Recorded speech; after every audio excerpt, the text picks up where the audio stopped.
신건호의 서치라이트 응답하라 다가오는 총선에서 버려야 할 4가지. 불안하다. 나만 그런가? 미국이 예멘을 공격하고 후티 반군은 홍해를 통과하는 선박을 괴롭힌다. 드론 공격으로 3명이 사망한 미국은 이라크와 시리아에 보복을 시작했다.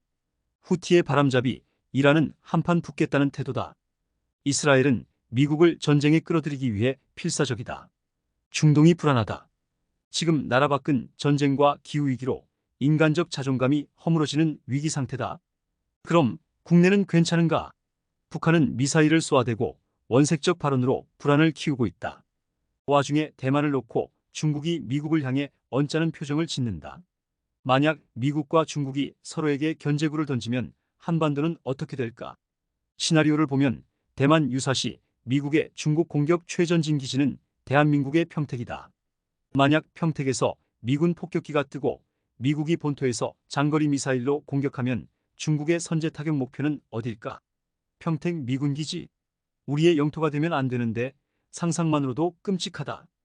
그런데도 국내 정치는 불감증에 걸린 듯 유아독존이다. 천박한 진영 논리에 빠져 잘난 척 떠드는 모습이 그렇게 보인다. 솔직히 희망보다는 불안하다. 그래도 군사독재, IMF 시절에는 희망이 있었다. 민주화를 이루겠다는 희망, 경제위기를 극복하겠다는 꿈 말이다. 지금은 전쟁의 그림자가 드리우고 있는데도 존중과 상생은 매몰된 지 오래고 오로지 당선을 위한 패거리들의 득실거리는 포퓰리즘만이 찬양의 대상이 되고 있다. 권력을 갖기 위해 곡피라사하는 추구들이 판치고 동화 피리 부는 사나이에 나오는 나그네 쥐처럼 떼거리로 줄을 서서 추종한다. 여기에 패거리 싸움에 눈치가 발달한 일부 언론이 주요 구성원으로 가세의 판을 키우고 있는 형국이다. 레드 헤링이라는 게 있다.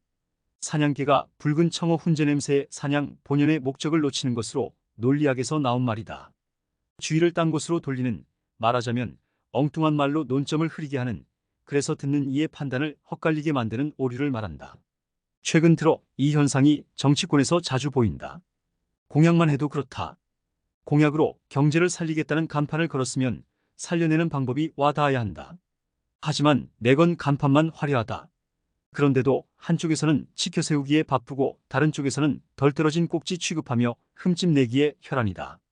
국민이 보기엔 독인 객인인데 상대를 향한 비방뿐이다. 너나 잘하세요라는 말이 절로 나온다. 탈당도 마찬가지다. 정치적 득실을 따지는 변명의 아이콘이 돼 표만 의식한다. 국민 이해보다는 사소한 감정을 링 밖까지 끌고 나와 설전을 벌이기 일수다. 반드시 승리의 맛을 보이겠다는 결기에서 본질을 찾는 것은 연목고다. 누가 이긴지 지켜보라는 오기만이 난무한다. 참으로 쓰잘머리 없는 국민 불쾌감 유발자들이다. 더 얄미운 건 사이비 언론이다. 논쟁의 본질보다는 포퓰리즘 전달에 바쁘다. 한쪽에 치우친 패널은 국민의 감정을 자극하는 데 혈안이다. 자기 진영이 아니면 적이라도 되는 양, 여고 없이 아무 말 잔치를 열어놓고 방관한다. 공정한 장치, 오물을 걸러내는 기본 깔때기마저 사라진 지 오래다. 사냥개가 본래의 사냥은 안중에도 없고 청어 냄새에 빠지는 오류, 언론이 이 오류를 즐기는 듯하다. 주제에서 벗어난 이야기를 슬쩍 끼워넣는 선수들은 따로 있다. 선거 때마다 줄서기로 이득을 보는 자, 바로 그들이다. 그들의 입에 오르면 옳은 것도 그른 것으로 희석되고 만다. 듣는 이를 오염시키는 마법을 부린다. 예를 들어 핵 논쟁에서 갑이라는 패널이 핵에너지의 위험을 말한다. 그런데 을이라는 패널이 그러는 당신은 감전으로 해마다 수천 명이 죽은 사실을 아는가? 라며 봉창 뚫는 이야기를 꺼낸다. 전기는 어떻게 만들어지든 위험한 것인데 핵에너지의 효율을 논하다가 뜬금없이 감전사를 끌어들여 논점을 흐린 것이다. 을도 중요한 이슈이긴 하지만 문제는 을이 갑의 주장과는 관계가 덜한 이슈를 끌어들여 관심을 분산시켜버린다. 이게 레드 헤링이다. 레드 헤링에 말려 그럴듯한 냄새를 따라갔다가는 현실의 자신을 죽이는 도리안 그레이의 초상에 나오는 도리안처럼 될 것이다. 나라도 국민도 결국에는 망하는 단물 빠진 껌 신세가 된다는 이야기다. 양심과 염치를 찾기 힘든 강자의 장난에 꼭두각시가 돼서는 안 되는 이유다. 버려야 한다. 먼저 진실과 논리를 포기한 자를 버려야 하고 하찮은 것에 목숨 건 꾼들도 마찬가지다. 거짓 더하기에 분주한 정치인도 편향된 언론도 포기하는 게 맞다.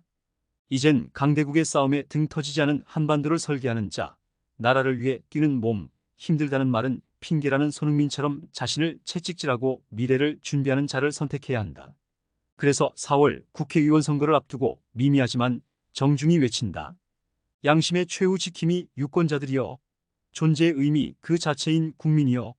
응답하라. 버릴 준비는 됐는가? 됐다면 행동하자. 행동하지 않은 양심은 악의 편이라고 하지 않았는가?